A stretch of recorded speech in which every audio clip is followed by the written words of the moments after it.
Dr. Easterling with us, and I have one quick shot here. And this is in the category of how awful can your music actually be. A man named Dwayne Call went viral a few weeks ago, saying that he had monkeypox. It was terrible. He was afflicted, showing the evidence of the infections in the body on social media, and now he's making news again and going viral again because he lied about it. When you have to lie about that you got monkeypox, how bad can your music be? That's didn't turn out well. Gotta suck, don't you know? I'm telling you, man, that's got to be pretty bad, and you can't get any sympathy for your music. Dr. Randy Easterling, good morning, sir. How are you? Looking good this morning. How are Everything you? okay? Good. Doing fine. You know, I've been known to stretch the truth a little bit in the past, but I can assure you I won't tell people I have monkeypox. I wouldn't do that. I mean, if you think that's going to get you some extra sympathy out there for your music, and people go buy your music, that's his thought was a little bit skewed. We talked off the air last week, I think it was, and I know you were traveling, so we got you back in. But there seems to be, and you sent me a couple of stories on this, and I've done some research on it. Did get somebody on C-Spire text line a few minutes ago, and also on Twitter, saying that they've had some problems. But we're talking about prescription shortages showing up at some of the pharmacies. And tell me what this is about. Well, just from a historical standpoint, about 50 or 60 years ago, an individual from Meridian, Mississippi, Dr. First, woke up and decided, you know, there's a lot of money to be made in medicine. So he created HCA. We've gone from this for-profit hospitals now. It's spilled over to medical management companies, medical care companies. You've talked about Centene, you've talked about Magnolia and Molina and so on and so forth. Now it's gone into the pharmacy business. And so pharmacy benefit managers present themselves as someone who can go to the manufacturers. These are companies, can go to the manufacturer and get the price as low as possible. The manufacturer passes that saving on to the wholesalers, supposedly. The wholesalers then pass it on to the pharmacy. The pharmacist then buys his or her drugs through the pharmacy benefit managers at supposedly a lower cost. But when brand name Medicare D came in 2003, and then these brand name and medications increased, the biologicals came along, then what's happening is the pharmacists are pretty much forced to sign these contracts that have non-disclosure portions in it, so they can't tell people what they're actually is going on. And again, most pharmacists don't know the ins and outs of this. So, and I'm making up numbers. Xarelto, for example, is a blood thinner. Through the pharmacy benefit program, you might buy Xarelto for $500 for a month's worth, but they cap your reimbursement at, say, $400. So they make the pharmacist buy it at $500. Again, I'm making up numbers, but they tell the pharmacist you can't sell it for more than $400. Well, you can't do that very long and stay in business. I mean, you can't go in Kroger and buy a can of baked beans that they pay $2 for and sell it for $1. All right, let me ask you this, because you're overmodulating a little bit there, and are the difficulties exacerbated with individual pharmacies that are not part of the chain? I mean, how do they figure in here? Because I don't see how they can survive if you're just an individual pharmacist. Well, they can. In Ohio, I think in the last couple of years, over 165 mom and pop pharmacies have closed. It does affect the private individual pharmacies more so than the chains, because the chains can spread those losses out over multiple items that they sell in multiple drugs. Plus, they're huge conglomerates. There are three main You've been involved in politics for a long time, on both the political side of it and also as a physician.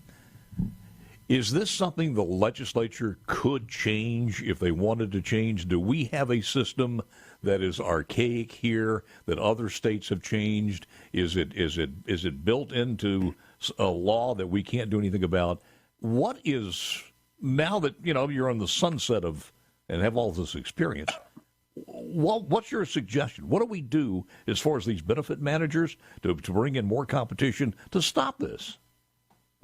Well, certainly it can be changed by the leadership and by the legislature. Ohio's in the process of doing that. Kentucky, I have a second cousin that's a pediatric dentist in Campbellsville, Kentucky. Her husband is a state senator Kentucky, and he's taking on the PPMs, if they haven't already done something about it, they're in the process of doing that. People have to appreciate that the money that these folks skim over, which is hundreds of millions of dollars, is your money and mine. It's our taxpayers' money. Okay? Same way with the managed care companies, same way with the Centenes of the world. This is taxpayers' money that's been skimmed off the top, and we have to pay for it. Now, having said that, you go into your local pharmacy. I go to the Battlefield Pharmacy in Vicksburg, and I have a prescription for Xarelto. Well, John Story, who owns that pharmacy, a good friend of mine, may not carry that drug because he's buying it for $500 and having to sell it for $400.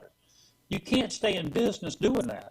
And so then you're forced to go into the chain pharmacies, which may well have that. It's an effort. It's an effort, of course, to make money, but the collateral damage is it's closing these private pharmacies all over Mississippi and all over the country.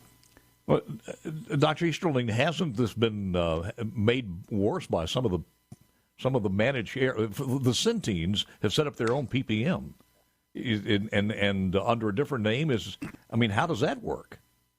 Well, there are three main PPMs in the United States, and they have 90% of the market share. There's CVS Caremark, there's Cigna Express Scripts, and there's the United Healthcare Optimum.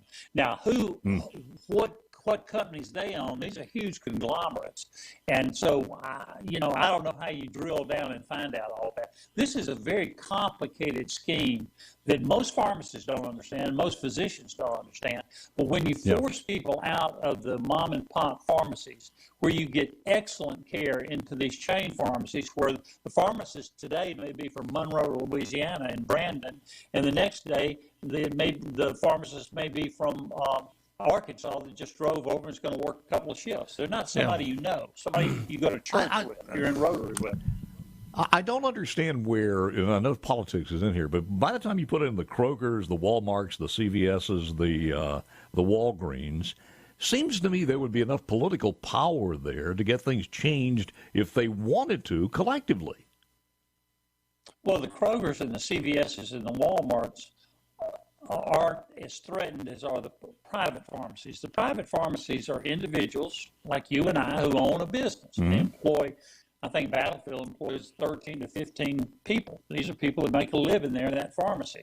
And so the Krogers and the CVSs and the Walmarts and the Walgreens, they're not heavily invested in making this change because somewhere along the line they're making money off of it. Yeah, I can assure you. That's where you trace it back to. Yeah.